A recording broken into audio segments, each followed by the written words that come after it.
नमस्कार दोस्तों, मैं आपका साथी विपिन भाटी, आप सभी का स्वागत करता हूँ। आज के अपने सेशन में जो कि होने वाला है प्रोनाउन का पार्ट 5। प्रोनाउन पार्ट 5 आज हम देखने वाले हैं और इसका एक पार्ट आपका और लगेगा, जिसमें हम रिफ्लेक्सिव प्रोनाउंस को पढ़ रहे होंगे। आज हम पढ़ने वाले हैं रिलेटिव प्रोनाउन। पूरी क्लास रिलेटिव प्रोनाउन पर रहेगी और प्रोनाउन में सबसे इंपॉर्टेंट टॉपिक रिलेटिव प्रोनाउन ही होता है। इससे क्वेश्चन डेफिनेटली आएगा। अगर अच्छा क्वेश्चन बनेगा तो इसी से बनेगा।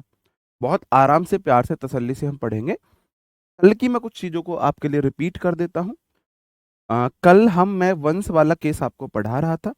वंश वाले केस में मैंने आपको दो चीज़ें बताई थी कि जो हमारा वन होता है, वन, और ये हमारा एक का सेंस भी देता है और ये प्रति एक या हर एक का सेंस देता है। अगर ये प्रति एक और हर का सेंस देता है ना मेरे भाई, तब वंश के ये केस होते हैं। वन सब्जेक्टिव केस होगा, वन ऑब्जेक्टिव केस होगा, तब जाके मेरे को वन का वंस केस चाहिए, एडजेक्टिव केस। तब जाके मेरे को वंस का एडजेक्टिव केस वंस चाहिए, इसे आप छोड़ सकते हो। जहां पे वन का मतलब है एक, जैसे one of the boys, one of the students, one of the person, उसमें वन का मतलब है एक।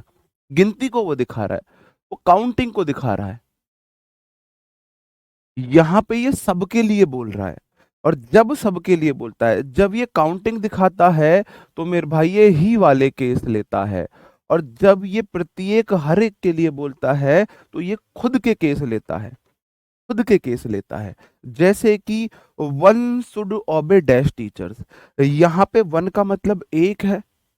एक को अपने टीचर्स को ओबे करना चाहिए, उसकी आज्ञा माननी चाहिए। क्या यहाँ पे वन का मतलब एक है? आप बोलोगे जी यहाँ पे वन का मतलब एक नहीं है, यहाँ पे वन का मतलब हर एक है, प्रति एक है।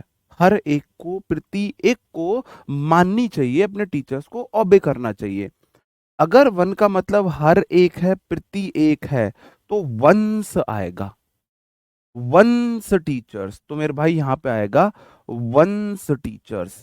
बात समझ रहे हो? बात समझ रहे हो? तब आके आपका वंस टीचर्स आएगा पहले वाले में। दूसरा क्वेश्चन देख लो, one of the student forget to bring dash a pen. यहाँ पे वन ऑफ द स्टूडेंट में छात्रों में से एक है ना। हर एक छात्र तो नहीं भूला है पेन लाना, हर एक छात्र तो पेन लाना नहीं भूला है।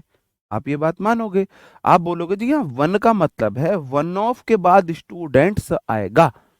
तो वन ऑफ द स्टूडेंट्स का मतलब है स्टूडेंट्स में से एक छात्र, स्टूडेंट्स में से एक भूला है। यहाँ पे हिज नहीं होगा।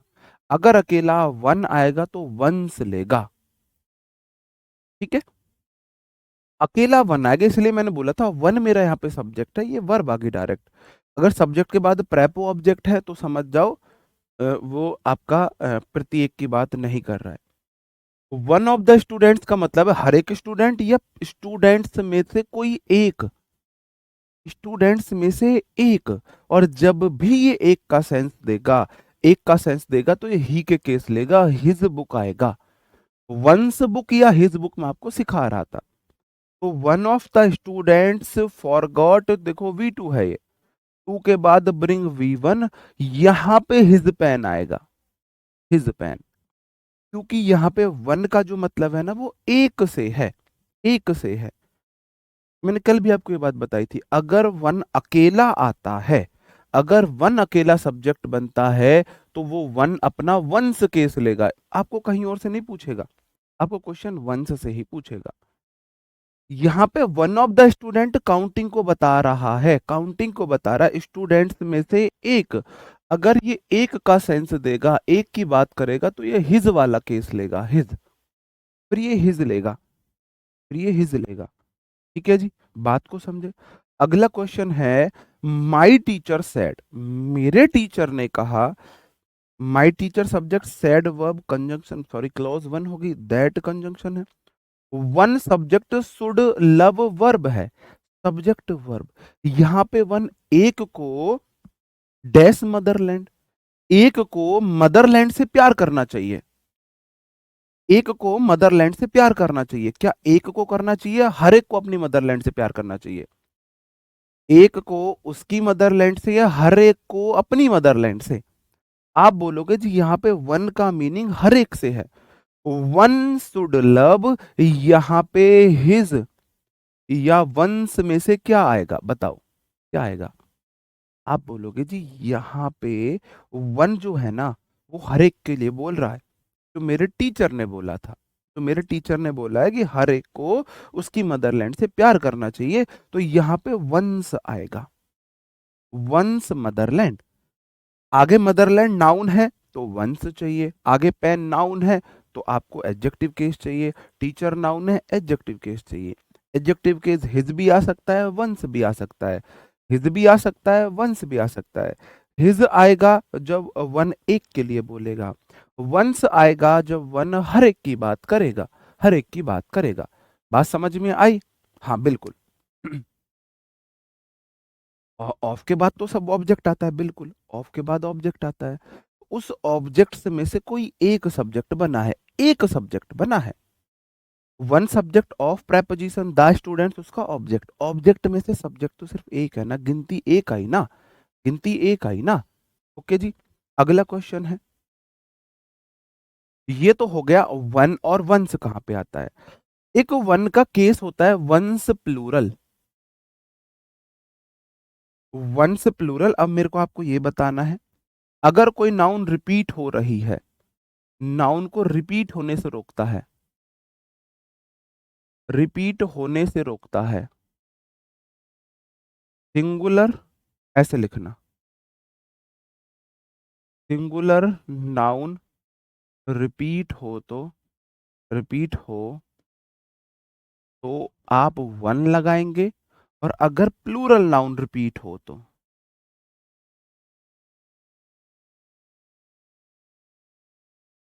रिपीट हो तो आप वंस लगाएंगे। वंस, यहां पे एपोस्ट्रोफी एस नहीं लगेगी कभी भी। अगर आपने वंस कर दिया तो उसके बाद नाउन आएगी ही आएगी। वंस मदरलैंड, वंस के बाद तो नाउन आएगी ही आएगी, वंस के बाद तो नाउन आएगी ही आएगी। अब वन और वंस में क्या अंतर है? ये आता है सिंगुलर नाउन के लिए, ये आता है प्लूरल नाउन के लिए। थोड़ा सा सब्र करो, अभी समझाता हूं। जैसे मैंने बोला, तब्बो डोंट लाइक रेड ड्रेस, तब्बो को रेड ड्रेस पसंद नहीं है। तब्बो सब्जेक्ट, डोंट लाइक पसंद नहीं है, वर्ब आ गया। रेड ड्रेस, ड्रेस सिंगुलर है प्लूरल है? ड्रेस सिंगुलर है मेरे भाई, सिंगुलर है। ड्रेसेस प्लूरल होता है, ड्रेसेस प्लूरल होता है। ड्रेस सिंगुलर है, ड्रेसेस प्लूरल है। तो सब्बो डोंट लाइक रेड ड्रेस, सब्बो को रेड ड्रेस पसंद नहीं है। सी लाइक्स ब्लैक वन आएगा या ब्लैक वंस आएगा? यहां पे मैं लिखूं she like black dress, black dress. अब अंग्रेजों को मिर्च लग जाएगी, कह रहे जब यहां पे ड्रेस है तो दोबारा ड्रेस लिखने की जरूरत नहीं है। यहां पे ड्रेस लिखने की जरूरत नहीं है, आप प्रोनाउन का यूज कर लो। मैंने बोला ठीक है जी, ठीक है जी, बहुत गजब, बहुत गजब। ये हुई ना बात, डोंट नहीं आएगा, डजंट आएगा। अब सच में आप सही डायरेक्शन में हो। अगर आप ये कमियां पकड़ रहे हो ना, सच्ची में आप सही डायरेक्शन में हो, बिल्कुल सही डायरेक्शन में हो। फिर आपको कोई चकमा नहीं दे सकता इंग्लिश में। मैंने कोशिश की आपको चकमा देने की, लेकिन आपने चकमा नहीं खाया है। आप नन्ना मुन्ना राई बन के चल रहे हो। सब्बो सिंगुलर सब्जेक्ट, डजंट आएगा singular verb. Do does did के बाद V one, red dress. She likes black one से नहीं होगा, ब्लैक वन, ब्लैक वन। अगर ड्रेस सिंगुलर है तो उसकी जगह वन लिख दो। तब्बो को रेड ड्रेस पसंद नहीं है, उसे ब्लैक वाली पसंद है, ब्लैक वाली पसंद है, ऐसे हम बोल सकते हैं। अगला क्वेश्चन देख लो। I don't like white shirts, I don't like white shirts, मुझे व्हाइट शर्ट्स पसंद नहीं है। आई लाइक ब्लू वंस, क्या ये ठीक है? I don't like white shirts, मुझे व्हाइट शर्ट्स पसंद नहीं है। I plural subject, don't plural work, do does did के बाद V1, वाइट एडजेक्टिव, शर्ट्स मेरा क्या है, नाउन है, शर्ट्स प्लूरल है, बिल्कुल ठीक है। आई लाइक ब्लू, ब्लू क्या, मैं क्या ब्लू पसंद करता हूं, मैं ब्लू शर्ट्स पसंद करता हूं, यहां पे मैं लिखूं शर्ट्स, लेकिन अंग्रेजों को लगेगी मिर्ची, कहेगा जब यहां शर्ट्स लगा रखा है तो दोबारा शर्ट्स यूज मत करो, एक ही नाउन को दोबारा अगर आती है तो उसे यूज मत करो, प्रोनाउन का यूज कर लो। मैंने बोला अगर प्लूरल नाउन रिपीट होती है तो मैं वंस लगाऊंगा, तो मेरे भाई यहाँ पे वंस कतई सही है, क्योंकि बात है शर्ट्स, शर्ट्स प्लूरल है तो वंस कर दो, अगर ड्रेस सिंगुलर थी तो मैंने वन कर दिया था, वन कर दिया था। बात समझ गए जी? अरे बिल्कुल ठीक है, बिल्कुल ठीक है। अगर शर्ट हो, अगर मैं यहाँ पे शर्ट कर दूं, अब क्या आएगा मेरे भाई, अब क्या आएगा, अब बताना क्या आएगा। अगर मैं शर्ट कर दूं, शर्ट है सिंगुलर तो वन आएगा, अगर मैं शर्ट्स करता हूं, शर्ट्स है प्लूरल तो वंस आ जाएगा, क्या आ जाएगा, वंस आ जाएगा, वंस आ जाएगा। बताओ जी। जैसे, और अगर आप बोलो और एग्जांपल देने के लिए, तो ये देखो, I don't buy red pants, I by blue one, इसमें बताओ कहां पे एरर है, इसमें बताओ कहां पे एरर है, बताओ जी। आप बोलोगे I plural subject, don't plural verb, do does इसके बाद V1 बाई, बिल्कुल ठीक है। रेड एडजेक्टिव, पेन्स मेरा प्लूरल नाउन है, मैं लाल पेन्स नहीं खरीदता हूं, नहीं खरीदता हूं।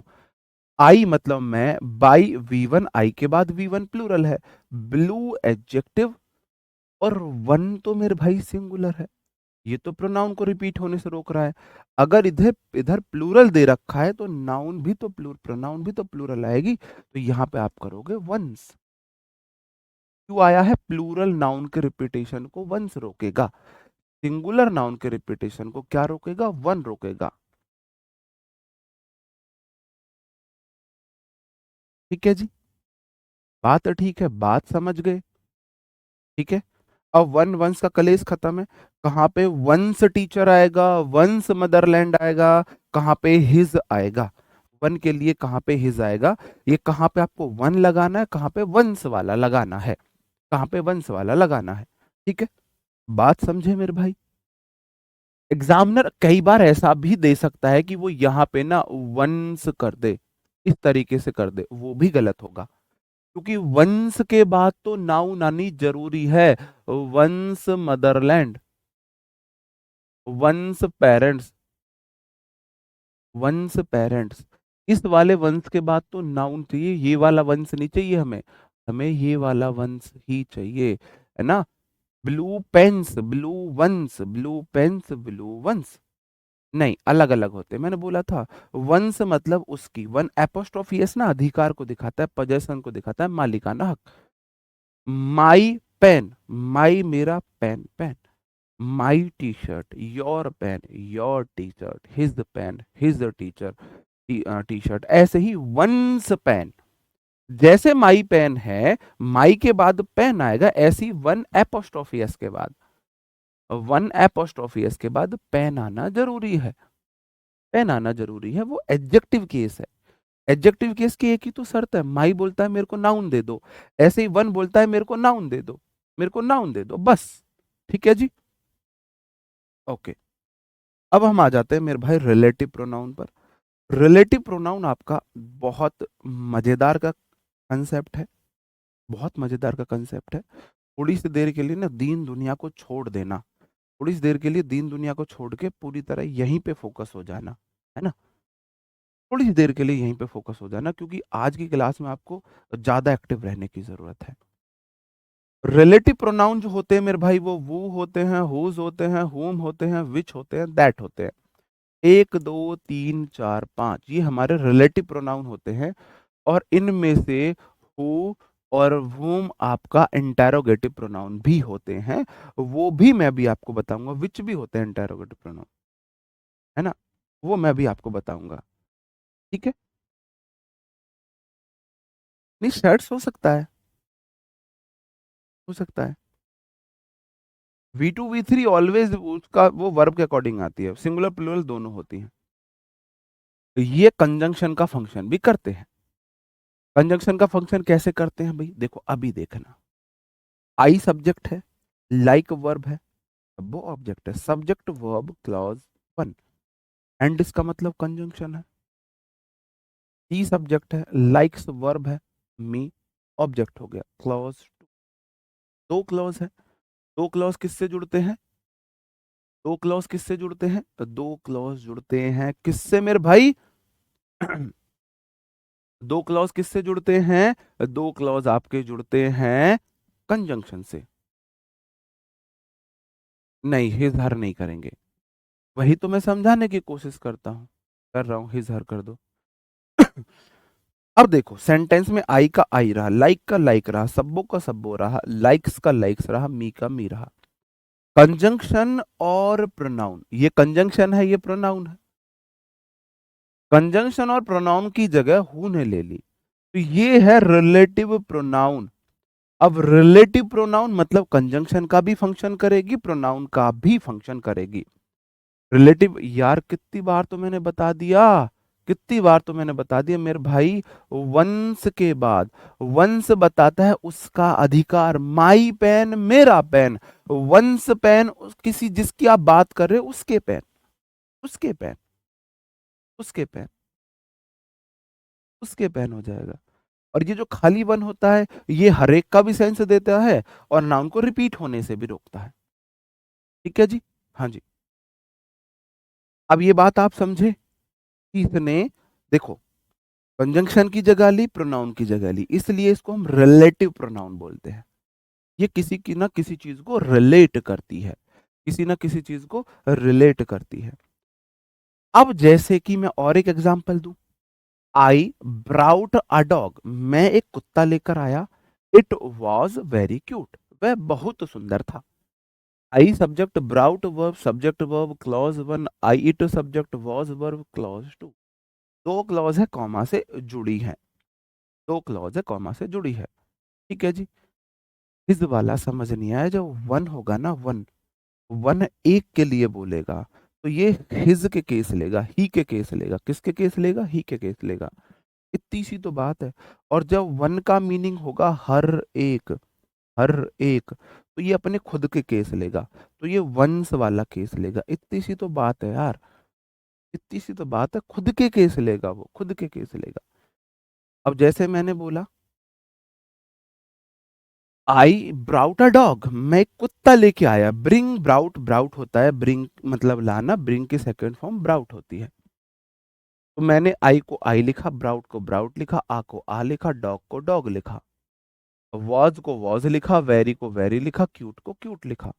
तो मैंने कॉमा और इट, कॉमा कंजंक्शन होता है, इट प्रोनाउन होता है, उसकी जगह मैं विच भी लगा सकता हूं, दैट भी लगा सकता हूं, दोनों ठीक है। तो ये मेरे यहाँ पर रिलेटिव प्रोनाउन है। क्या है मेरे भाई, ये यहाँ पर रिलेटिव प्रोनाउन है, रिलेटिव प्रोनाउन है। ठीक है जी, ये यहाँ पर क्या है, रिलेटिव प्रोनाउन है। ठीक है, ये यहाँ पर रिलेटिव प्रोनाउन आपके हो जाते हैं। आगे देखते हैं, इनमें से ये जो वर्ड है हु और whom, ये आपके इंटेरोगेटिव प्रोनाउन भी हो जाते हैं। अब कैसे पता चलेगा रिलेटिव प्रोनाउन है इंटेरोगेटिव प्रोनाउन है, सिंपल सी बात है, लास्ट में आपको क्वेश्चन मार्क दिख जाए तो समझ जाना इंटेरोगेटिव प्रोनाउन है। अगर ये सेंटेंस में क्वेश्चन पूछने का काम करें तो ये इंटेरोगेटिव प्रोनाउन है, अगर ये क्वेश्चन पूछने का काम ना करे तो ये रिलेटिव प्रोनाउन है। ये जो रिलेटिव प्रोनाउन होते हैं ना, इनका मीनिंग होता है तो जिसका, जिसे, ये मीनिंग देते हैं। और जो जिसका जिसे के मीनिंग देते हैं, ठीक है जी, उसके मीनिंग देते हैं। अब आप कैसे पहचानोगे रिलेटिव प्रोनाउन है इंटेरोगेटिव प्रोनाउन है, कुछ भी दो एग्जांपल लेके देख लो। Who told you in the class, तुमको क्लास में कौन डांटता है, तो यहां पे तो इसने क्वेश्चन किया, ये देखो। तो यहां पे जो मेरा यू है वो इंटेरोगेटिव प्रोनाउन है। Interrogative pronoun. कैसे पता चला मेरे भाई? पता चला इससे, पता चला उसके मीनिंग से, पता चला कि वो क्वेश्चन पूछ रहा है, क्वेश्चन पूछ रहा है। Who scold you in the class? तुम्हें क्लास में कौन डांटता है? कौन डांटेगा? हम पढ़ा रहे तो हम ही डांटेंगे भाई, है ना? अगर हम पढ़ा रहे हैं तो हम ही डांटेंगे क्लास में, सही बात है। Who scold you in the class में हो गया जी, ठीक है जी। हाँ, whom have you invited to your birthday? To invited for कर देना, फॉर आएगा यहाँ पे। whom have you invited for your birthday? तुमने बर्थडे पर किसको इनवाइट किया है? तो whom सेंटेंस के स्टार्टिंग में आया, हेल्पिंग वर्ब आई है, लास्ट में इंटेरोगेटिव साइन है, इसका मतलब ये यहाँ पे भी whom इंटेरोगेटिव प्रोनाउन है,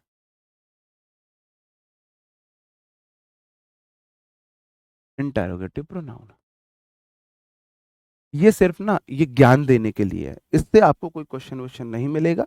ये तो सिर्फ समझाने के लिए, ज्ञान देने के लिए है, ज्ञान देने के लिए है। सही है मेरे भाई, बात को समझ गए? बस इसलिए मैंने आपको, मैं डायरेक्ट बताता हूं, आप लोग पता नहीं यार वहीं फंसे हुए हो। अगर वन ऑफ आए तो वन ऑफ वाला होगा ही के केस लेगा, क्योंकि वन ऑफ ना एक की बात करेगा। अगर खाली वन आए तो वन अपने खुद के केस लेगा, वंस के केस लेगा। यार इतनी सी बात तुम लोग, इतनी सी बात तुम लोग पता नहीं क्यों नहीं समझ रहे। ठीक है जी। नहीं, उस वाले इस सेंस में ना हम ऐसे बना सकते हैं, इस वाले सेंस में हम बना सकते हैं, वो स्कॉल्स यू हम ऐसे बना देते हैं। ठीक है जी, ओके। ठीक है सर जी, धीरे पढ़ाई भाई, धीमे तो पढ़ा रहा हूँ, धीमे ही तो पढ़ा रहा हूँ। ठीक है जी, ओके। अगला क्वेश्चन देख लो। मैंने बोला Surdas was a poet, Surdas ji एक पोइट थे, यहां पे भी हु आया है। हु रोट मैनी नॉवेल्स, जिन्होंने बहुत सारे उपन्यास लिखे। Invite to someone, invite for something होता है, इनवाइट फॉर, यहाँ पे किसी व्यक्ति को नहीं, किसी चीज के लिए इनवाइट कर रहे हो। इनवाइट फॉर योर बर्थडे हो जाएगा, इनवाइट टू समवन हो जाता है, इनवाइट टू यू। ठीक है। तो यहां पे जो हु आया है, यहां पे ये हु मेरे भाई रिलेटिव प्रोनाउन है, क्योंकि यहां पे क्वेश्चन नहीं पूछ रहा, ये यहां पे जो का सेंस दे रहा है। सूरदास जी एक पोइट थे जो या जिन्होंने लिखी हैं बहुत सारे नोबल्स। तो यहाँ पे क्या आया है, हु यहाँ पे रिलेटिव प्रोनाउन है, हु यहाँ पे इंटेरोगेटिव प्रोनाउन है, हुम यहाँ पे इंटेरोगेटिव प्रोनाउन है। अगला question, I brought a dog, it is very cute को मैंने किया आई ब्राउट अ डॉग, जैसे मैंने यहाँ पे विच दैट लगाया। चलो ये तो मैं ऊपर करा चुका हूँ, ये वाली चीज छोड़ो। ये वाली बात समझे मेरे भाई? आप कैसे पहचानोगे कि सेंटेंस में हु या हुम इंटेरोगेटिव प्रोनाउन है, रिलेटिव प्रोनाउन है? अगर लास्ट में ये वाला साइन दिखे तो समझ जाओ रिलेटिव प्रोनाउन है, अगर ये वाला साइन दिखे तो समझ जाओ इंटेरोगेटिव प्रोनाउन है, इंटेरोगेटिव प्रोनाउन है। सिंपल सी बात है भाई, इतना तो कोई भी कर लेगा, इतना तो कोई भी कर लेगा। यार अगर हु सेंटेंस के स्टार्टिंग में आए, क्वेश्चन मार्क दिखे तो हु इंटेरोगेटिव प्रोनाउन है, और अगर वो बीच में आए फुल स्टॉप है तो वो रिलेटिव प्रोनाउन है। इसमें क्या समझने वाली बात हो गई भाई? यार कमाल है सच्ची। भाई हु यहाँ पे क्वेश्चन पूछ रहा है, हुम यहाँ पे क्वेश्चन पूछ रहा है, तुमने किसको इनवाइट किया है? किसको इनवाइट किया है? किसको इनवाइट किया है ना? किसको इनवाइट किया है? यहाँ पे क्वेश्चन नहीं पूछ रहा, किसी को रिलेट कर रहा है, रिलेट कर रहा है यहाँ पे, तो यहाँ पे ये रिलेटिव रिलेटिव प्रोनाउन है, रिलेटिव प्रोनाउन है। ठीक है जी। पढ़ने का तुम्हारा मन है नहीं, जो मैं पढ़ा रहा हूँ वहां फोकस कर नहीं रहे, इधर उधर की बातों पर फोकस कर रहे हो, हैं? कोई कुछ गा रहा है, कोई कुछ कर रहा है, पढ़ने का बिल्कुल मन है ही नहीं। ठीक है जी, ओके। अगला क्वेश्चन देखो।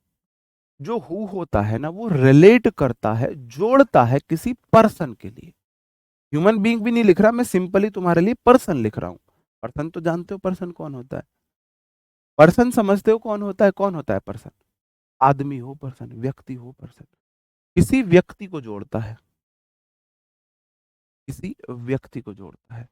तो विच जो जोड़ता है वो किसी थिंग्स को जोड़ता है, एक सेंस में पर्सन को जोड़ सकता है, स्टार लगा रहा हूं, स्टार मैंने लगा दिया है, पर्सन को सिर्फ एक सेंस में जोड़ता है,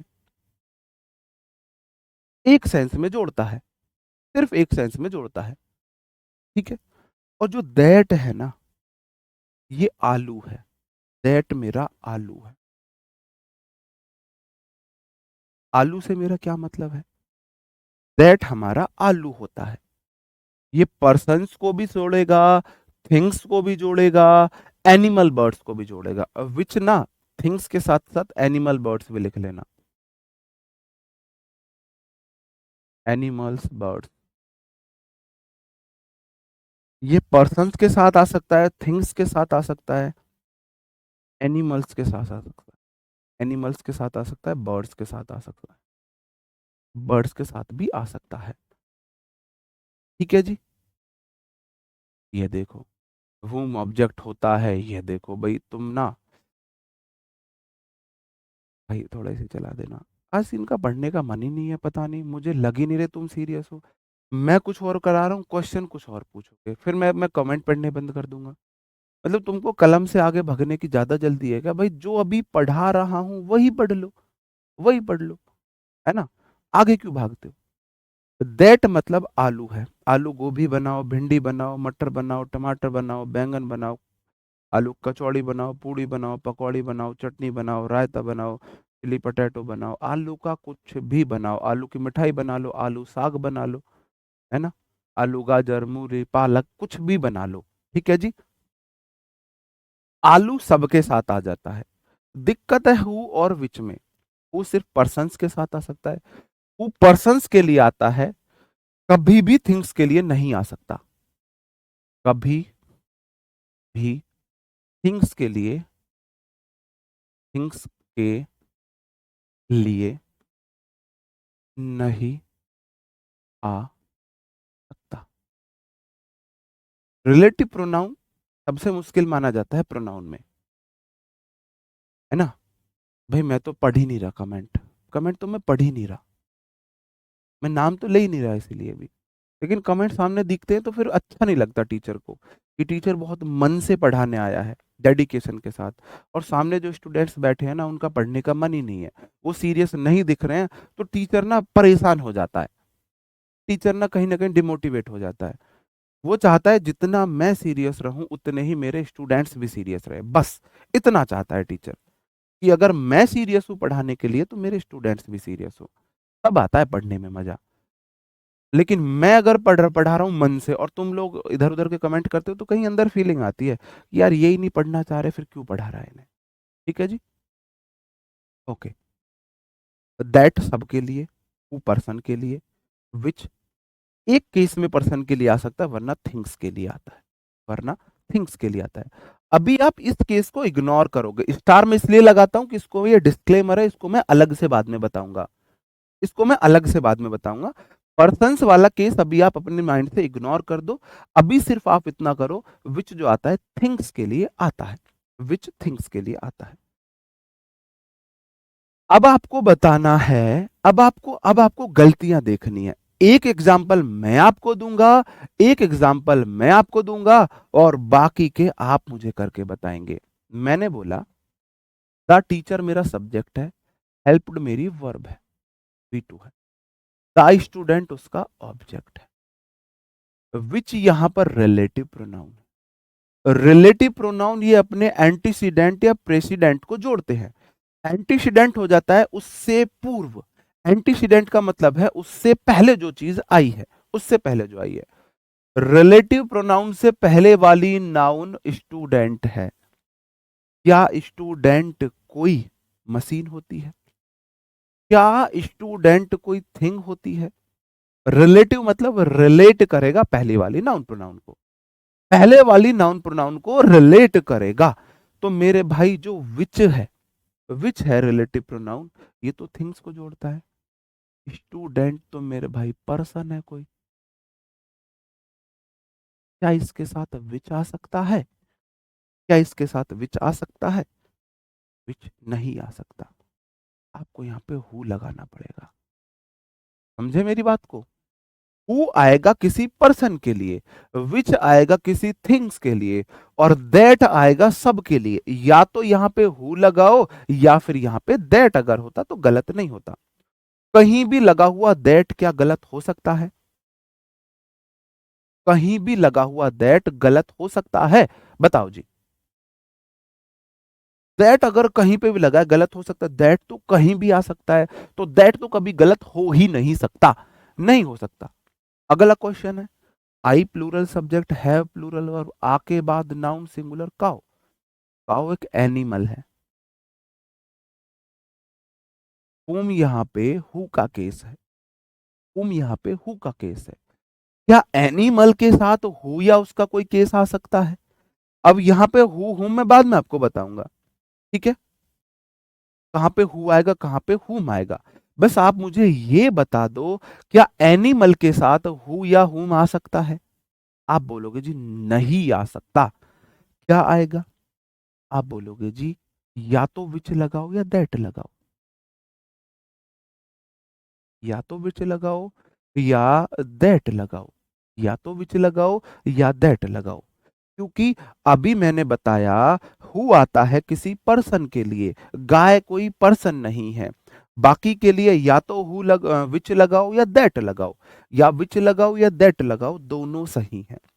अगला क्वेश्चन है, I have many student which loves me very much. हालांकि तुम लोग नहीं करते हो लव्स, वो मुझे भी पता है, लेकिन अपने मन को तो तसल्ली सी मिल जाती है।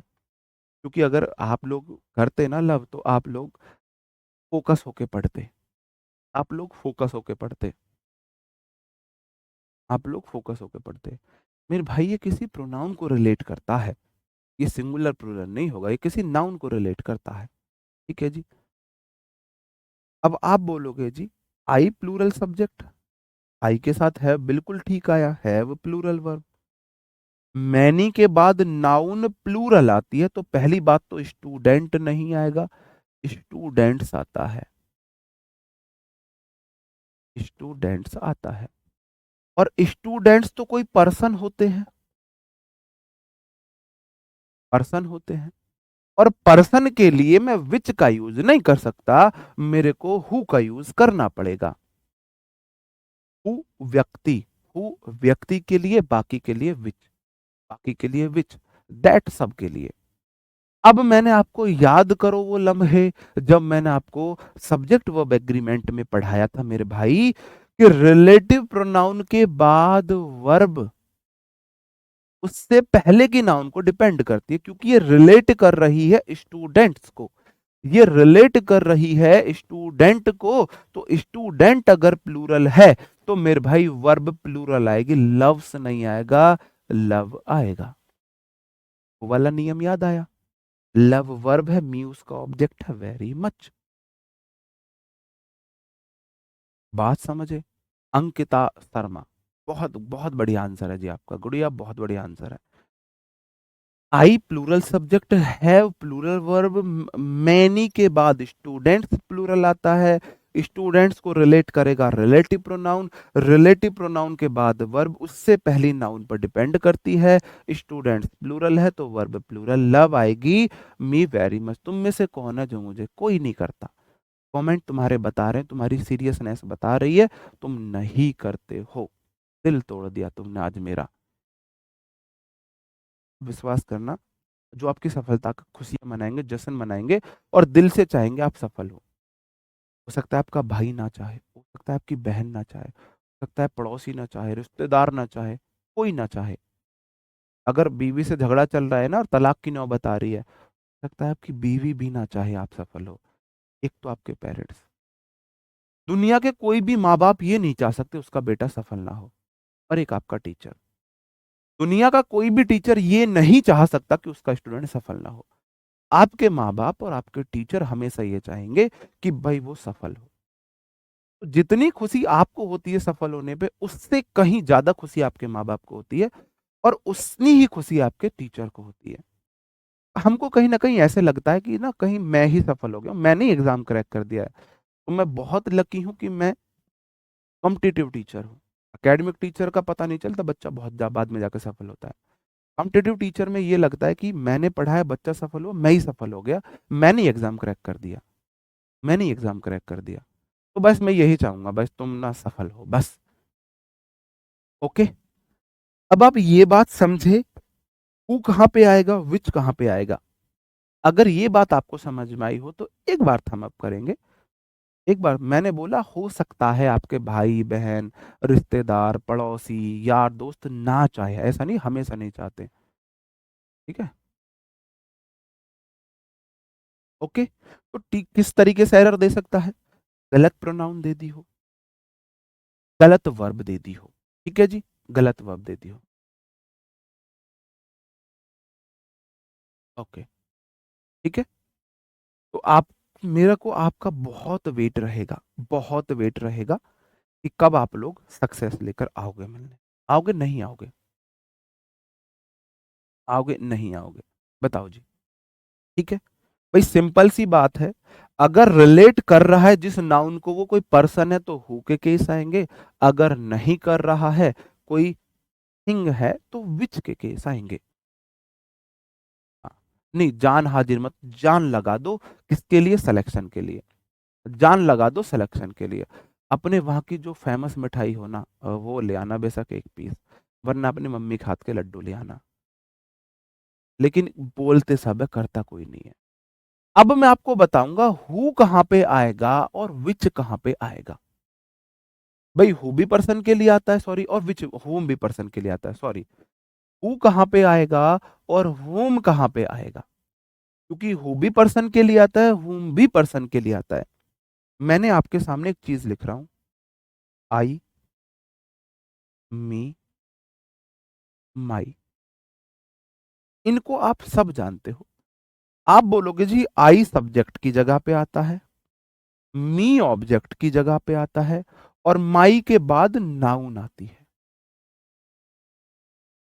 इस बात में किसी को कोई दो राय है कि माई के बाद नाउन आएगी, माई प्लस बुक आता है। मी प्रेपो के बाद आता है या वर्ब के बाद आता है, मी एक ऑब्जेक्ट होता है और आई एक सब्जेक्ट होता है। आई एक सब्जेक्ट होता है, आई एक सब्जेक्ट होता है।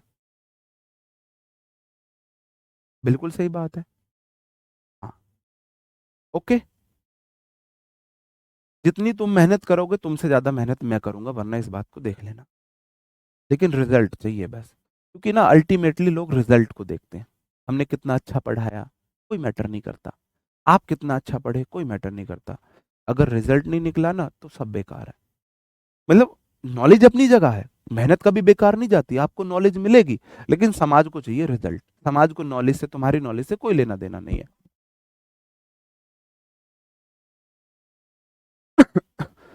ये सबको पता है। आई सब्जेक्टिव केस है, मी ऑब्जेक्टिव केस है, माई एडजेक्टिव केस है।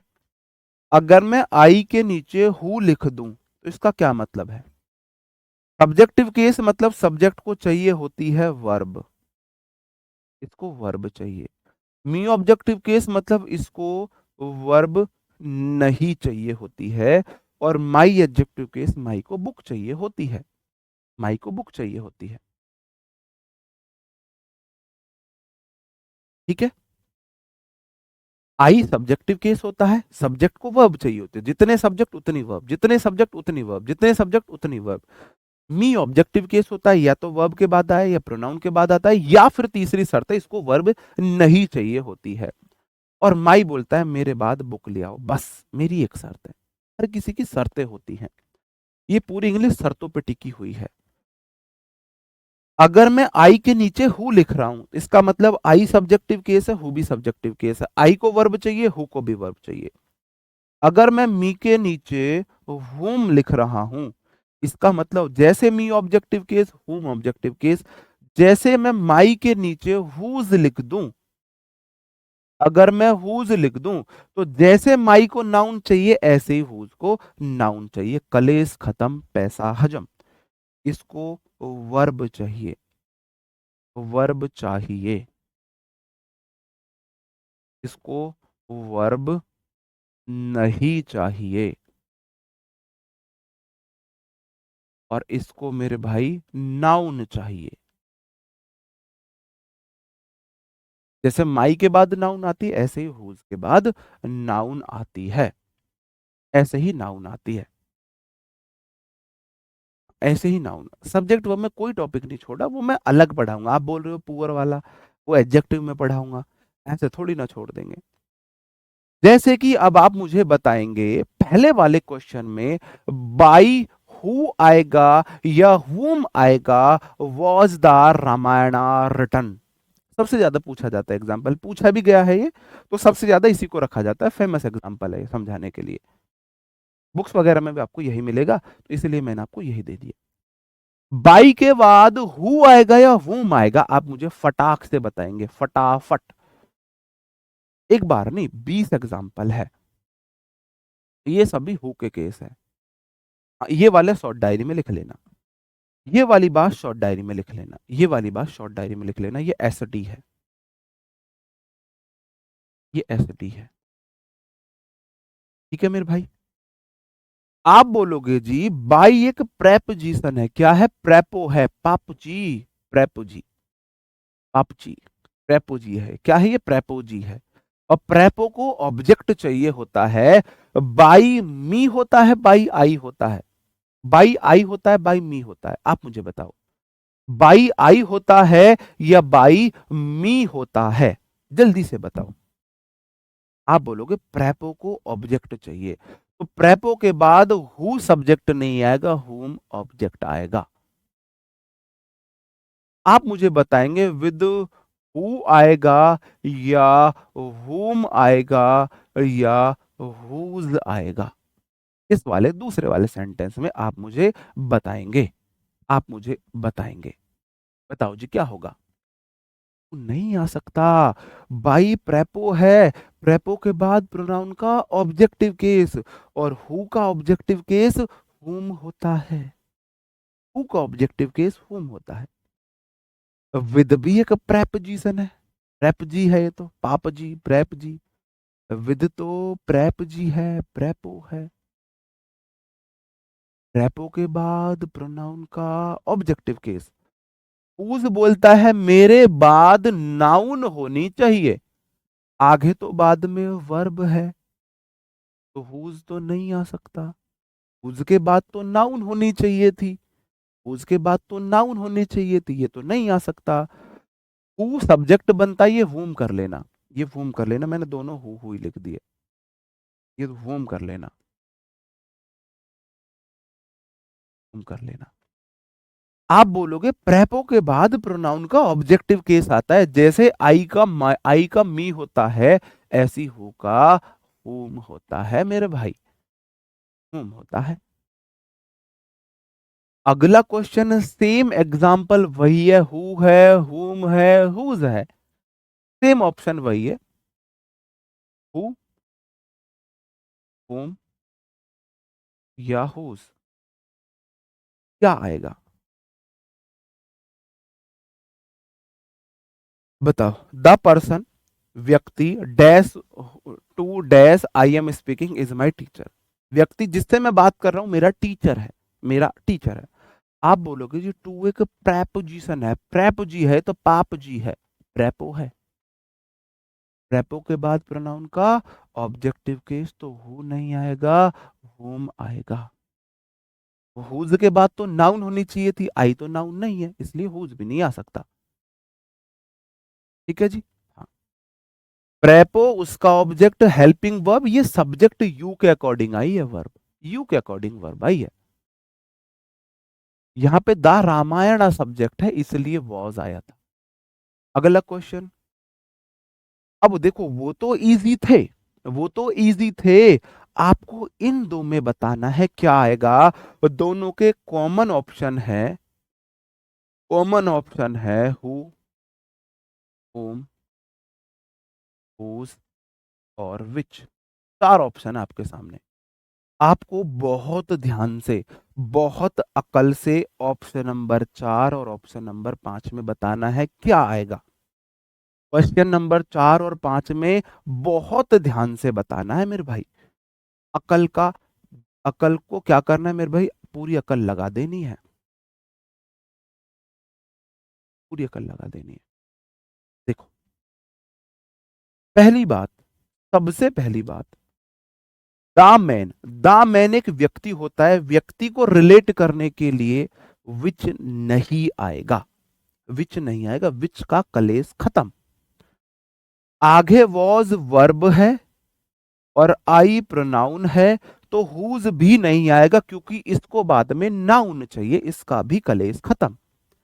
अब मैं हु लगाऊं या हुम लगाऊं, अब इस बात को ध्यान से समझना। ये सब्जेक्ट है, इसको चाहिए वर्ब, इसको वर्ब नहीं चाहिए। अब अगर सेंटेंस में वर्ब है तो हु लगा दो, वर्ब नहीं है तो हुम लगा दो। वर्ब है तो हु लगा दो, वर्ब नहीं है तो हुम लगा दो। अब मैं देखता हूं वर्ब है या नहीं है। I subject, met verb, subject verb, इनका कोटा पूरा है, इनका कोटा पूरा है। The man subject, the man एक नाउन सब्जेक्ट है। सोल्जर कौन है? मैन सोल्जर है, the man is the soldier. इस सब्जेक्ट की वर्ब ये रही, ये इसकी वर्ब, इसका भी कोटा पूरा। सब्जेक्ट वर्ब इसको मिल गई, ये सब्जेक्ट इसको ये वर्ब मिल गई। क्या मेरे भाई इन एक वर्ब है? क्या मेरे भाई द पार्क एक वर्ब है? क्या मेरे भाई सोल्जर एक वर्ब है? ना सोल्जर वर्ब है, ना द पार्क वर्ब है, ना इन वर्ब है। इसका मतलब हु के लिए वर्ब नहीं है, सेंटेंस में वर्ब नहीं है तो हु नहीं आएगा, हुम आएगा।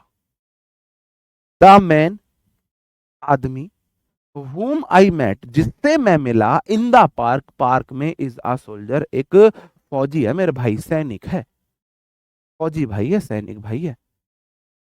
बात समझ रहे हो मेरे भाई? बात समझ रहे हो ना? बहुत ध्यान से करना, बहुत प्यार से। The man subject, I met subject verb, इस सब्जेक्ट की वर्ब ये रही मेरे पास, हु के लिए वर्ब नहीं है तो हुम लगा दो। अब ये वाला question, the man subject, the man subject, आप बोलोगे हाँ जी सब्जेक्ट है। वॉज वर्ब के बाद आईएनजी, एक वर्ब ये रही, रोहित मेरा सब्जेक्ट रहा, एक रोहित सब्जेक्ट ये रहा। इस सब्जेक्ट की ये वर्ब, इस सब्जेक्ट की ये वर्ब, द मैन सब्जेक्ट की इज ये वर्ब रही, ये वर्ब इसकी ये रही, ये वर्ब। द मैन सब्जेक्ट की इज वर्ब और हेल्पिंग वर्ब और मेन वर्ब मिलके एक वर्ब बना दी। एक चीज का ध्यान रखना, हेल्पिंग वर्ब के बाद मेन वर्ब है तो मेरे भाई वो एक वर्ब है, एक वर्ब काउंट होगी, एक वर्ब काउंट होगी। ऐसे पढ़ा रहा हूं बिल्कुल जैसे छोटे बच्चों को नहीं पढ़ाते। हेल्पिंग वर्ब के बाद मेन वर्ब है तो वो एक वर्ब काउंट होगी, मेन वर्ब के बाद हेल्पिंग वर्ब है मेरे भाई दो वर्ब काउंट होंगी, दो वर्ब काउंट होंगी। अगर पहले मेन वर्ब आ जाए फिर हेल्पिंग वर्ब है तो दोनों अलग अलग वर्ब है, ये दोनों एक ही वर्ब है, एक ही वर्ब है, एक ही वर्ब है, ये एक ही वर्ब है। लेकिन मेन वर्ब के बाद हेल्पिंग वर्ब ये अलग वर्ब है, ये अलग वर्ब है, अलग अलग वर्ब है, ये अलग अलग है, तब दो वर्ब आप काउंट करोगे। जैसे कि मैंने बोला द मैन मेरा एक subject, subject one, was verb के बाद मेन वर्ब, इसका मतलब वर्ब वन, ये प्लस ये मिलके एक verb. Rohit subject two is verb two, sentence में दो सब्जेक्ट हैं, दो वर्ब है, दो सब्जेक्ट है, दो वर्ब है। रोहित जो है टॉक कर रहा है, मेरे भाई यहां पे भी वूम आएगा क्योंकि क्या नहीं है मेरे पास, मेरे पास सब्जेक्ट के लिए वर्ब नहीं है, सब्जेक्ट के लिए वर्ब नहीं है। बहुत सारे एग्जाम्पल है, परेशान मत हो ना, बिल्कुल भी परेशान मत हो जाना, सेम यही एग्जाम्पल ऊपर है ऑप्शन, हु, होम, हुज और विच, हु, होम, हुज, विच। आप बोलोगे I have a friend, a friend कोई व्यक्ति है, कोई व्यक्ति है तो उसके लिए विच नहीं आएगा। आगे वर्ब है तो हुज भी नहीं आएगा, हु आएगा, हुम आएगा। I have subject verb, subject verb इनका कोटा पूरा। वर्ब के बाद नाउन उसका ऑब्जेक्ट है, ये उसका ऑब्जेक्ट है, इस वर्ब है, इस वर्ब को सब्जेक्ट चाहिए, इस वर्ब को सब्जेक्ट चाहिए, तो मेरे भाई अब मेरे को हु लगाना पड़ेगा। रोहित कैसे सब्जेक्ट है मेरे भाई? Is am are was verb के बाद सब्जेक्ट कॉम्प्लीमेंट आते हैं, is am are was verb के बाद सब्जेक्टिव केस आता ना, आता है ना, है ना। इट इज आई आता है या मी आता है? आई आता है, मी आता है? इट इज आई आता है ना। Is am are was verb के बाद सब्जेक्टिव केस आता है, सब्जेक्ट आता है, उसको अलग वर्ब चाहिए होती है। कैसे? इट इज, आई आएगा या मी आएगा? बोलोगे I. Who teach you English. अब बोलोगे जी यहाँ पे it is I subjective case है। बात समझे? सब्जेक्ट को वर्ब मिली, इस सब्जेक्ट की वर्ब ये रही, तो मैंने सब्जेक्टिव केस लगा दिया। अगला क्वेश्चन है, द मैन एक सब्जेक्ट वन हो गया, द मैन एक सब्जेक्ट हो गया, हेल्प्ड मेरी वर्ब वन हो गई, ये तो वर्ब का बाद ऑब्जेक्टिव केस है। मेन वर्ब के बाद, ये देखो मेन वर्ब है ना, वी टू मेन वर्ब है, उसके बाद हेल्पिंग वर्ब, ये दूसरी वर्ब है वर्ब टू। मेन वर्ब के बाद हेल्पिंग वर्ब आई, तो वो अलग अलग वर्ब है, अलग अलग वर्ब है। सेंटेंस में कितनी वर्ब है? एक वर्ब ये रही, एक वर्ब ये रही, तो मेरे को दो सब्जेक्ट चाहिए, दो सब्जेक्ट चाहिए। एक सब्जेक्ट ये रहा तो दूसरा सब्जेक्ट चाहिए, हु आ जाएगा। होम हुज विच क्यों नहीं आ सकता? बात समझ रहे हो मेरे भाई? बात समझ रहे हो? अब आप मुझे बताएंगे हाँ सर अब हम थोड़ा थोड़ा समझ रहे हैं, थोड़ा थोड़ा हम समझ रहे हैं कि अगर हु के लिए वर्ब है तो हु लगा दो, अगर वर्ब नहीं है तो हु की जगह विच लगा दो। स्टार्टिंग में नाउन प्रोनाउन एक सब्जेक्ट फिक्स है, बाद वाला आप देख लो, बाद वाला दूसरा सब्जेक्ट है या नहीं है? बाद वाला दूसरा सब्जेक्ट है नहीं, नहीं है। हैज हैव हैड के बाद तो नाउन प्रोनाउन उसका ऑब्जेक्ट होता है ना। यार पूरा खेल सब्जेक्ट वर्ब ऑब्जेक्ट का ही तो ही है, अगर तुम उसे समझ पाते हो तो कोई दिक्कत ही नहीं है, कोई दिक्कत ही नहीं है। आगे बढ़ जाओ मेरे भाई। अब जैसे कि मैंने यहाँ पे आपको ऑप्शन दिए हैं, अब मैंने आपको ऑप्शन दिए हैं, who, whom, which, who, whom, which। आप मुझे बताएंगे अब इसका क्या आएगा इसमें, अब क्या आएगा? ठीक है जी, लव यू टू मेरे भाई। बताओ। रिपीट बहुत करूंगा, टेंशन मत लो।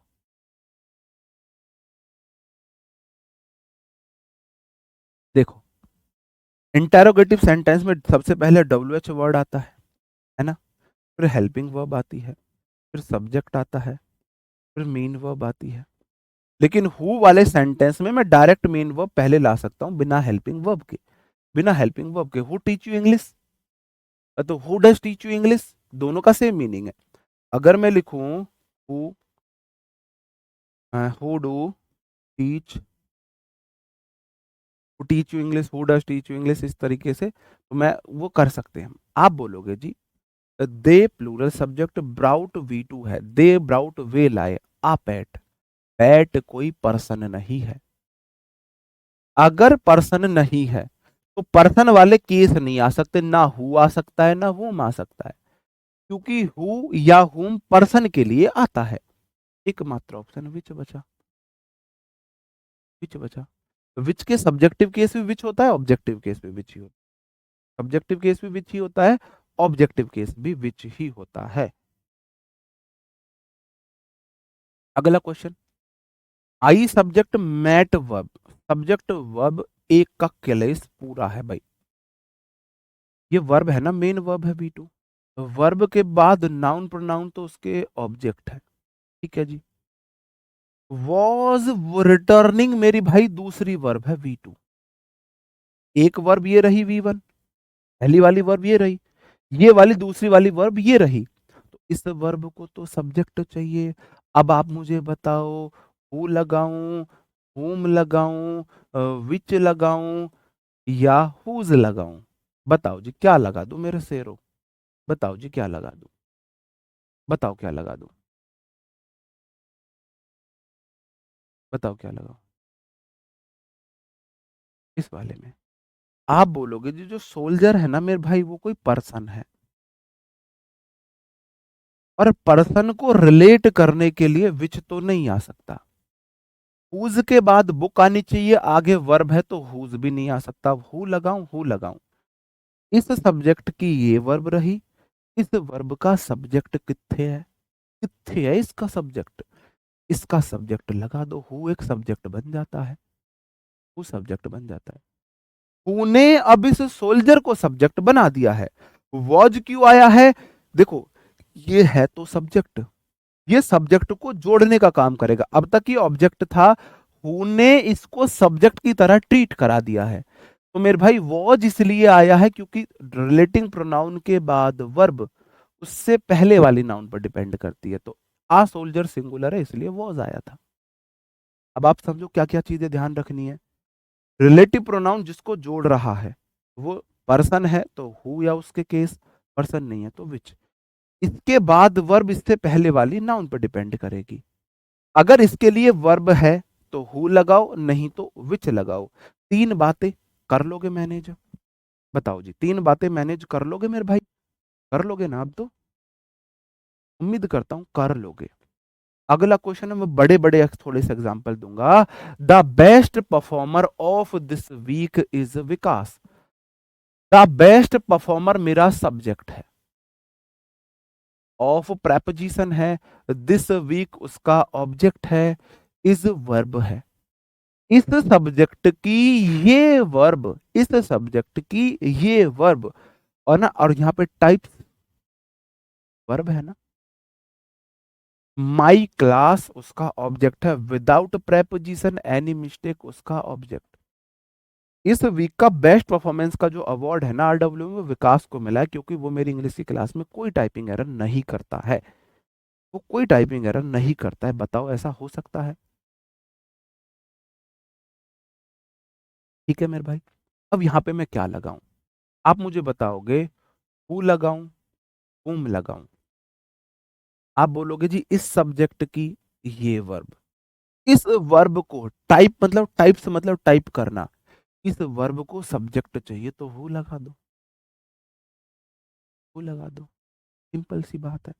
अगला question, I subject am going, helping verb के बाद मेन वर्ब एक ही वर्ब है, इनका कोटा पूरा। टू मीट उसका ऑब्जेक्ट हो गया, माई फ्रेंड लिव्स वर्ब है, और वर्ब को चाहिए सब्जेक्ट, वर्ब को चाहिए सब्जेक्ट तो हु आ जाएगा। देखो फ्रेंड पर्सन है ना, पर्सन है, पर्सन के लिए हु आएगा। This is the boy dash stole my purse, हुम कैसे लगा दिया, हुम कैसे लगा दिया, हुम कैसे आ जाएगा भाई? टाइप्स मतलब टाइप कर रहा है, types typing, Vikas is typing, खट खट खट, ये वर्ब है टाइप करना।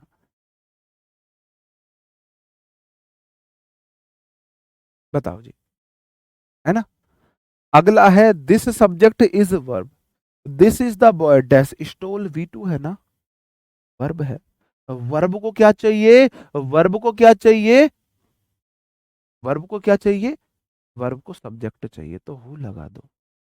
बॉय व्यक्ति है ना, बॉय पर्सन है ना मेरे भाई, पर्सन के लिए क्या आएगा, हु आएगा ना मेरे भाई, हु आएगा ना। बात समझ रहे हो? अब रिलेटिव प्रोनाउन का क्वेश्चन कर लोगे, कहाँ पे हु लगाना है कहाँ पे विच लगाना है, सबसे पहले तो ये समझना। उसके बाद फिर कहाँ पे हु लगाऊं कहाँ पे वुम लगाऊं, उसके बाद इस चीज को समझना। आगे बढ़ जाता हूं और फटाफट आपको आंसर देने हैं। तीनों के ऑप्शन है हु या whom या विच, ये तीनों के आपके ऑप्शन रहने वाले हैं। आप बोलोगे this is the phone, phone के लिए आप विच लगाओगे, विच सब्जेक्टिव केस भी होता है ऑब्जेक्टिव केस होता है। दिस इज सब्जेक्ट वर्ब मिल गई, आई वांट सब्जेक्ट वर्ब मिल गई, यहाँ पे ऑब्जेक्टिव केस है, आप मत सोचो, आप कंफ्यूज हो जाओगे। विच का सब्जेक्टिव केस भी विच, जैसे देखो यू का सब्जेक्टिव केस भी होता है ऑब्जेक्टिव केस भी होता है, ऐसे ही विच का सब्जेक्टिव केस भी विच, ऑब्जेक्टिव केस भी विच। तो हमको सोचना ही नहीं है विच में, तो बस विच में सोचना ही नहीं है। दिस इज द डॉग, आप विच लगा दोगे, विच की जगह दैट भी लगा सकते हो। आई हैव अ पेट, विच लगा दोगे, विच की जगह दैट भी लगा सकते हो। पैट नॉन लिव, पैट व्यक्ति नहीं है, जॉब व्यक्ति नहीं है, पर फोन व्यक्ति नहीं है। अगर व्यक्ति नहीं है तो विच लगा दो, व्यक्ति है तो हु लगा दो, और हु में देख लो, वर्ब है तो हु रहने दो, वर्ब नहीं है तो वुम कर दो, वुम कर दो। अरे मेरी मैया मोह ठाल है। सर जी रिपीट कर दो। मतलब 1 2 3 4 5 6 7 8 9 10 11 12 13 14 15 15 16 17 18 18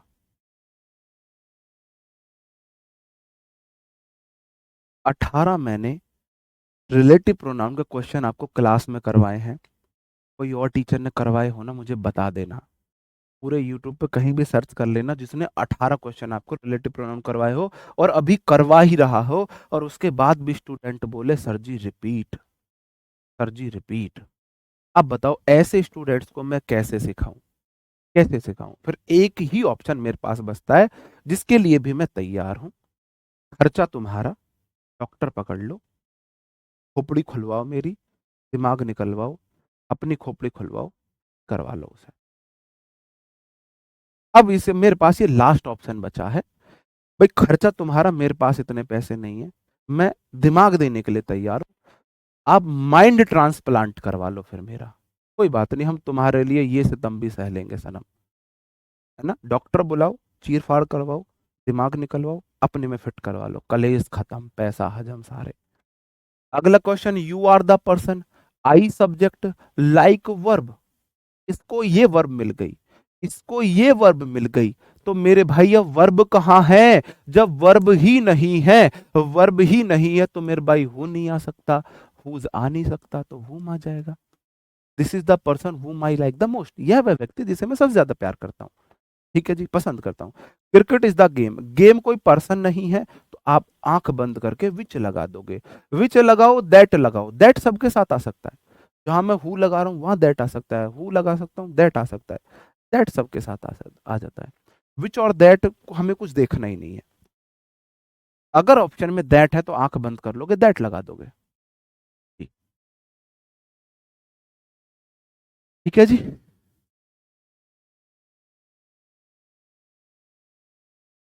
नहीं, खर्चा हम नहीं देंगे, बहुत बढ़िया, बहुत बढ़िया।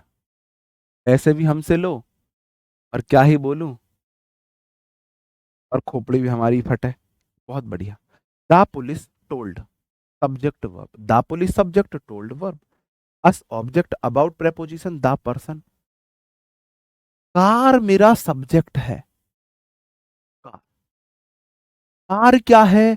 नाउन है, कार क्या है? नाउन है। देखते हैं तुम में से किसका दिमाग चलता है, देखते हैं तुम में से किसका दिमाग, हाँ विच वाला वो भी कराऊंगा, किसका दिमाग चलता है, किसका दिमाग चलता है ये देखते हैं। क्या आएगा? हु आएगा, हुज आएगा, हुम आएगा, विच आएगा? बताओ, चार ऑप्शन तुम्हारे सामने है, चार ऑप्शन तुम्हारे सामने, बताओ जी क्या आएगा?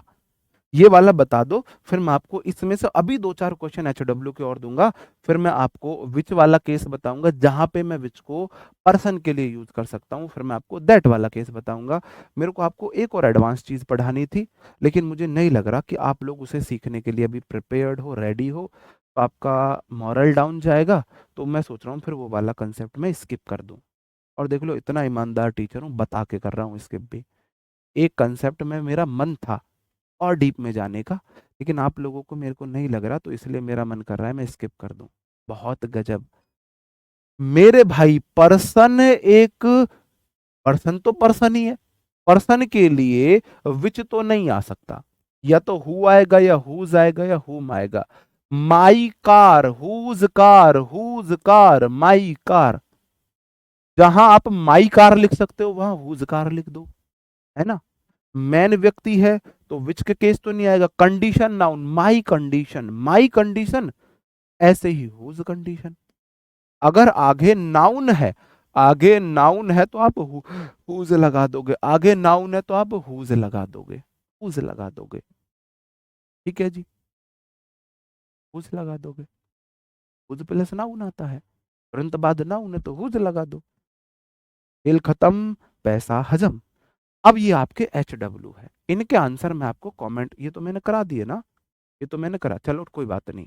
1 2, ये आपके HW है, 20 से 25 क्वेश्चन करा चुका हूँ। 3 4 आपको बताने कहाँ पे एरर है। 6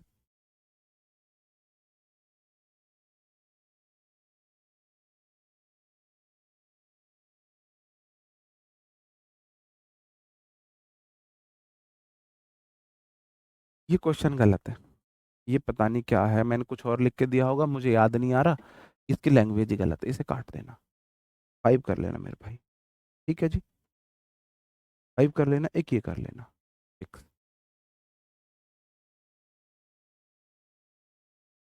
ये कर लेना। चलो इसे एक बार मैं बता देता हूँ, इसे मैं एक बार बता देता हूँ, इसे एक बार मैं बता देता हूँ।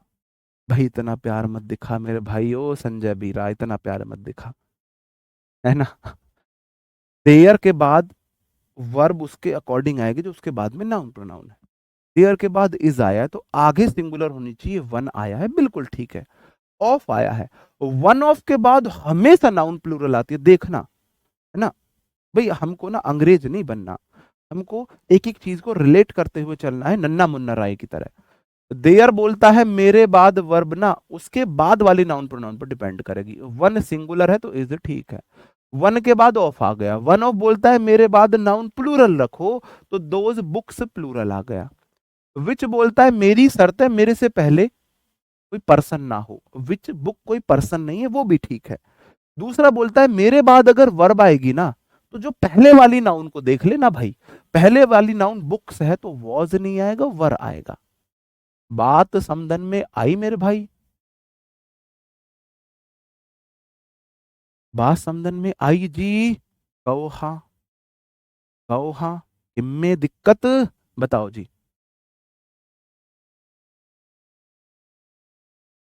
ठीक है भाई, सो के बाद में देख लिया करो फिर क्लास को, ओके।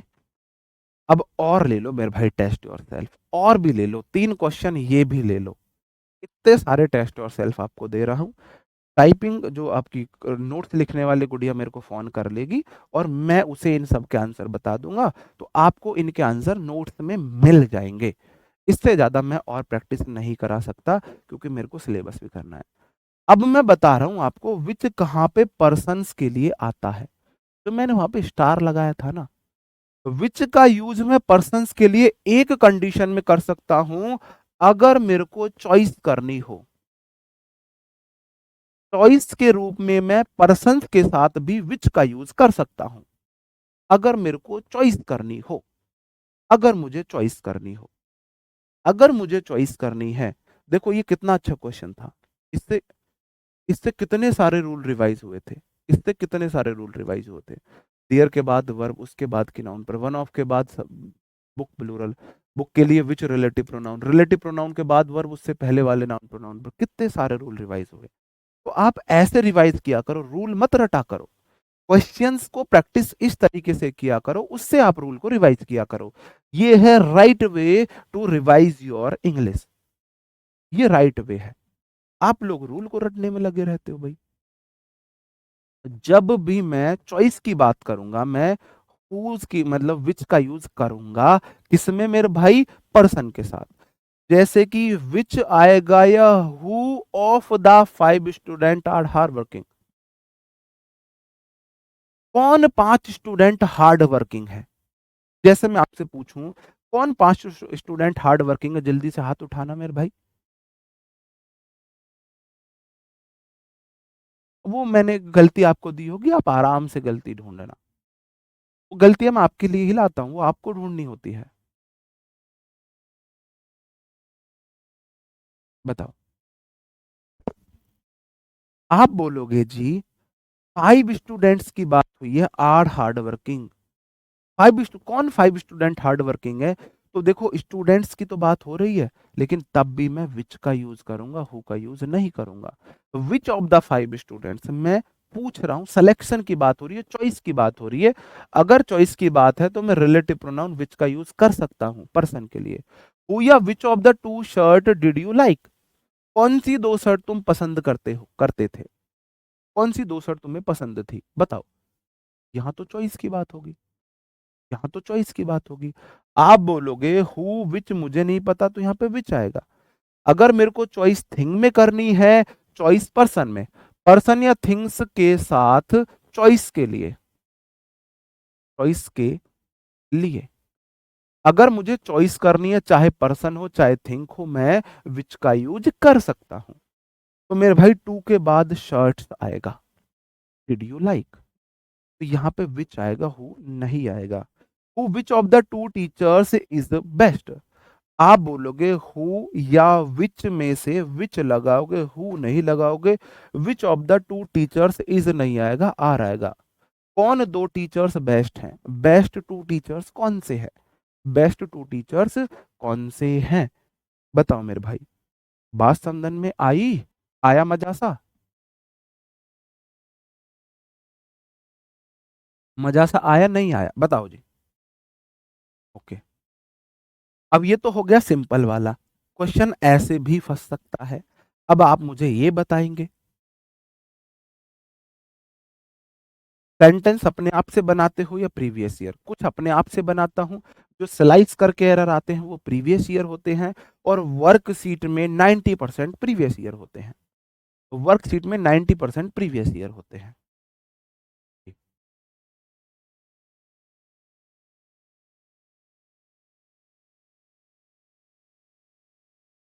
ठीक है, आप बोलोगे I plural subject, don't no plural verb, helping verb के बाद मेन वर्ब एक वर्ब है।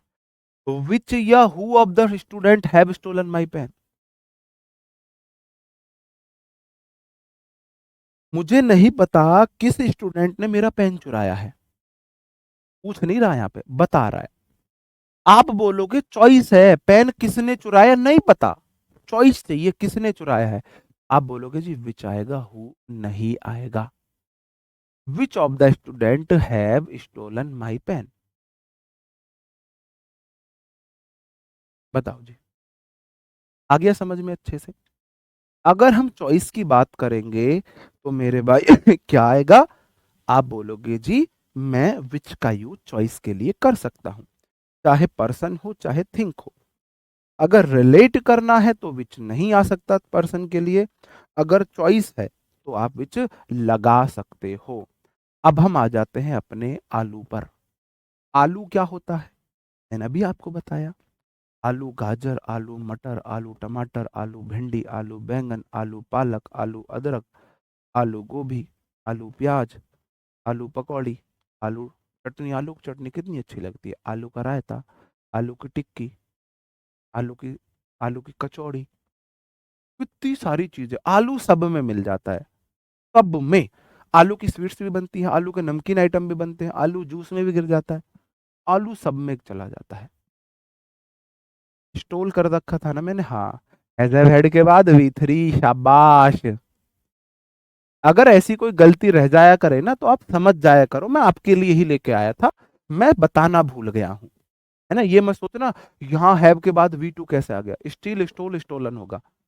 और मुझे अच्छा लगता है जब आप ऐसे ना नन्ना मुन्ना राई बनते हो, ऐसे नन्ना मुन्ना राई बनते हो, क्योंकि आपको भी पता है हैज हैव हैड के बाद V3 आती है। हैज हैव हैड के बाद V3 आती है भाई। वर्कशीट ना, वर्कशीट मैं आज चेक करता हूँ, टाइप हो गई है, एक बार मुझे चेक करनी रह रही है बस, एक बार मुझे सिर्फ चेक करनी रह रही है, फिर मैं वर्कशीट डलवा देता हूँ। प्रदीप जी गलत बात है, शोभा नहीं देती है, आप लोगों को शोभा नहीं देती ऐसी बात। आलू सबके साथ आ जाता है, बस इतनी सी बात है, आलू सबके साथ आ जाता है, तो सबके साथ आ जाता है तो पढ़े क्यों? फिर पढ़े ही क्यों? अगर सबके साथ आलू आ जाता है तो फिर पढ़े ही क्यों?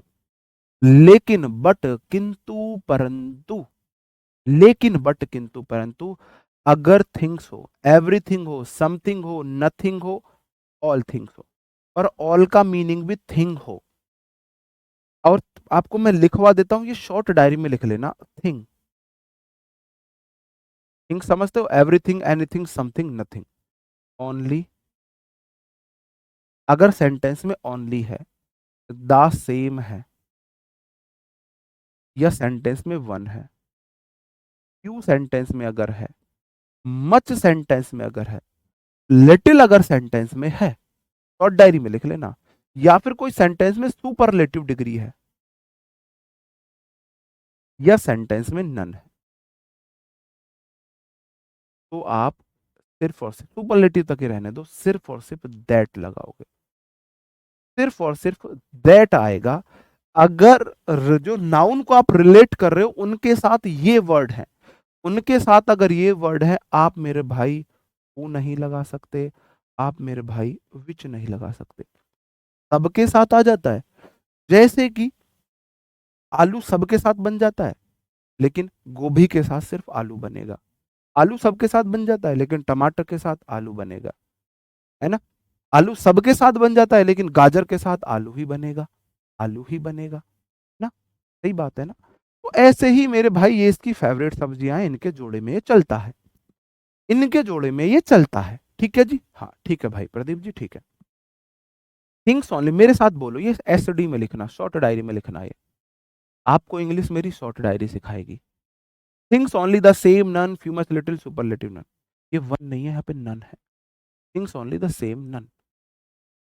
Things only the same, none, few, much, little, superlative, none. Things only the same, none, few, much, little, superlative, none. Things only the same, none, few, much, little, superlative, none. Superlative degree adjective की होती है, जैसे best, good, better, best. Things only the same, none, few, much, little, superlative, none. अरे तुम हम हमारे पास आओ, हम तुम्हें खिलाएंगे आलू भिंडी। Things only the same, none, few, much, little, अच्छी लगती है आलू भिंडी। Things only the same, none, few, much, little, superlative, none. आलू को भून के और फिर भिंडी के साथ बनाओ, बढ़िया लगती है। Things only the same, none, few, much, little, superlative, none. Things only the same, none, few, much, little, superlative, none. बोलो मेरे साथ। Things only the same, none, few, much, little, superlative, none. Things only the same, none, few, much, little, superlative, none. दो इसलिए बोला है मैंने, none की flow बन जाता है बोलने का। इनके साथ सिर्फ और सिर्फ आलू आता है, आलू ही आएगा। जैसे कि this is the best batch, आप बोलोगे जी दिस इज है यहाँ पे, द बेस्ट सुपरलेटिव डिग्री है। अगर वो ऐसी नाउन को जोड़े जिसके साथ सुपरलेटिव डिग्री आता है, तो मेरे भाई बैच के साथ तो विच भी आ सकता है, तो बैच कोई पर्सन तो है नहीं, नहीं लगा सकता मैं, नहीं लगा सकता मैं, क्योंकि बेस्ट सुपरलेटिव डिग्री वाले नाउन के साथ सिर्फ और सिर्फ दैट आता है, सिर्फ और सिर्फ दैट आता है। एवरीथिंग, थिंग्स वाली कोई भी चीज हो उसके साथ, देखो थिंग के साथ तो मैं विच भी लगा सकता हूं, नहीं। अगर think, everything, anything, something, nothing है ना, उनके साथ सिर्फ और सिर्फ दैट लगाओगे। Everything that glitters is not gold, हर चमकने वाली चीज सोना नहीं होती है, नहीं होती है। क्या आप इस बात को मानते हो? इंग्लिश के लिए आपका ये बेस्ट बैच है। कौन कौन मांगता है? कौन कौन मांगता है? कौन कौन मानता है? अच्छा लगेगा मुझे, सच बताना, लेकिन मुझे खुश करने के लिए नहीं बताना। अगर सच में आपको लगता है हाँ इस बैच से हम इंग्लिश सीख रहे हैं, हमारी इंग्लिश इंप्रूव हो रही है, हमको मज़ा भी आ रहा है, बोर भी नहीं हो रहे, और हम अच्छा सीख भी रहे हैं, कंटेंट भी अच्छा है, और इंग्लिश का हमारा ये बेस्ट बैच है, तो ज़रूर बताना मेरे भाई, मुझे अच्छा लगेगा। लेकिन खुश करने के लिए मत बताना, खुश करने के लिए मत बताना। अच्छा लगे तो बताना, ना लगे तो कोई बात नहीं। और जी, बहुत बढ़िया, थैंक यू जी।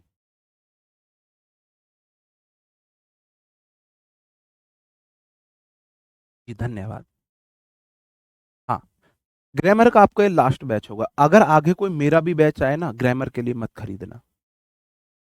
अगर ग्रामर के लिए आपको बैच खरीदना पड़े, कोई बैच मत लेना। आपको सीजीएल की तैयारी करनी है, सीएचएसएल की करनी है, एमटीएस की करनी है, स्टेनो की करनी है, कोई स्टेट एग्जाम देना है, सीडीएस की करनी है, कोई बैच मत लेना, मेरा भी मत लेना, है ना, किसी का भी मत लेना।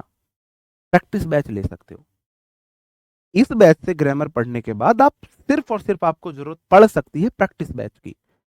प्रैक्टिस बैच ले सकते हो जिसमें कंसेप्ट नहीं, सिर्फ प्रीवियस ईयर प्रैक्टिस कराया जाए, ऐसा बैच आप ले सकते हो। ठीक है, कोई नहीं बोलेगा ऐसा टीचर कि दोबारा मेरा बैच मत खरीदना। मैं बोल रहा हूँ मत खरीदना दोबारा मेरा बैच। ग्रामर बार बार नहीं पढ़नी, एक बार पढ़ के बार बार प्रैक्टिस करनी होती है। ठीक है जी। हाँ, ओके मेरे भाई। अगला क्वेश्चन मैंने आपको बोला, this is the same boy. मैंने बोला देखो, बॉय एक नाउन है, पर्सन है।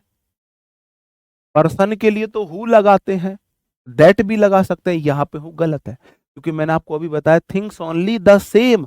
अगर किसी नाउन के साथ थिंग्स आता है, या कोई थिंग्स वाली नाउन आए, या नाउन के साथ ओनली आए, या द सेम आए, या वन आए, फ्यू मच लिटिल आए, सुपरलेटिव डिग्री वाली नाउन आए, उनके साथ सिर्फ और सिर्फ दैट लगेगा। All which glitters is not gold, है ना, तो ऑल का मीनिंग, अगर अगर ऑल का मीनिंग थिंग्स से है, ऑल का मीनिंग थिंग्स से आया हुआ क्वेश्चन है ये एसएससी का पूछा हुआ क्वेश्चन है। एसएससी ने क्वेश्चन पूछा था। ग्लिटर्स वर्ब है एक, क्यों, ऑल सब्जेक्ट, उसके बाद ग्लिटर्स वर्ब, मेन वर्ब के बाद हेल्पिंग वर्ब आई है, ये वर्ब दूसरी है। अगर ऑल का मीनिंग थिंग्स से है, हर चमकने वाली चीज सोना नहीं होती, तो इंसान तो नहीं चमक रहे, लड़कियां चमक सकती हैं, लड़के तो नहीं चमकते। वो क्या है, वो पिन्नी सी चुपकाती हो भाई तुम, क्या होता है, वो चिलकनी सी पिन्नी सी होती है, गोल्डन कलर की सी, उसे ऐसे थपथपाती हो, फिर तुम सोने की तरह चमकने लगती हो, सोने सा बदन मेरा। भाई ऐसी हरकतें मत किया करो, चमकने वाली चीजें होती हैं, लड़कियां नहीं होती चमकने के लिए। तो यहाँ पे ऑल का मीनिंग जो है ना, ऑल का मीनिंग इंसान से नहीं है। अगर ऑल का मीनिंग इंसान से होता तो विच आता, अगर सॉरी हु आता। अगर ऑल का मीनिंग किससे है, जी, ठीक है, और नहीं पीछा नहीं छुड़ा रहे, एक तो भले के लिए बोल रहे हैं, प्रैक्टिस बैच ले लेना ना, कंटेंट बैच मत लेना। अगर ऑल का मीनिंग, हाँ लेकिन जिसको इंग्लिश से डर हो, या जिसका तुम इंग्लिश में भला चाहते हो, उसके लिए जरूर, आपको लगता है सजेस्ट करने लायक टीचर है तो उसे जरूर कर देना, ऐसा नहीं एक बार पढ़ के गायब हो जाए, हम ही बेरोजगार होकर बैठ जाएं। अगर ऑल का मीनिंग थिंग्स से है तो उसके लिए विच नहीं लगाते, दैट लगाएंगे, दैट लगाएंगे, ठीक है जी। जैसे पिछले वाले क्वेश्चन में था, एवरीथिंग दैट ग्लिटर्स, तो यहाँ ऑल का मतलब थिंग्स से था। हाँ, कॉम्प्रीहेंशन भी कराएंगे, ये सिलेबस कंप्लीट हो जाएगा, कॉम्प्रीहेंशन कराएंगे। एक जगह और आपको जहां पे दैट का यूज करना ही करना है, एक जगह और बचती है, अगर आप बोलोगे तो कल हम कर लेंगे रिफ्लेक्सिव प्रोनाउन, और कल खत्म हो जाएगा। ग्लिटर्स, जी, ओके ना, ऑल यहाँ पे थिंग्स से है, और थिंग्स फिर इजी आएगा। मैं बोलूं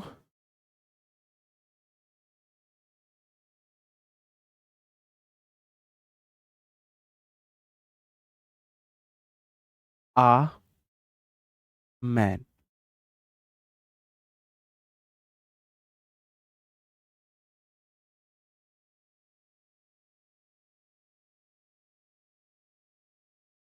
यार एग्जाम्पल याद आ जा, एग्जाम्पल याद आ जा।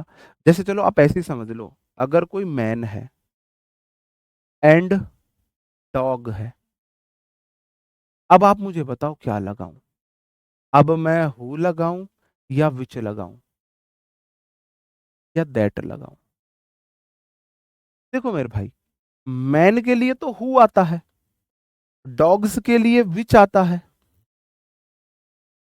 मैन के लिए हु आ सकता है, दैट भी आ सकता है, डॉग्स के लिए विच आ सकता है, दैट भी आ सकता है, तो दैट दोनों में कॉमन आ सकता है। तो अगर मेरे को रिलेट करना हो किसी पर्सन को, उसकी किसी थिंग्स या एनिमल को, तो फिर भी मैं सिर्फ और सिर्फ दैट लगाऊंगा, कि दैट इसके साथ भी आ सकता है, इसके साथ भी आ सकता है।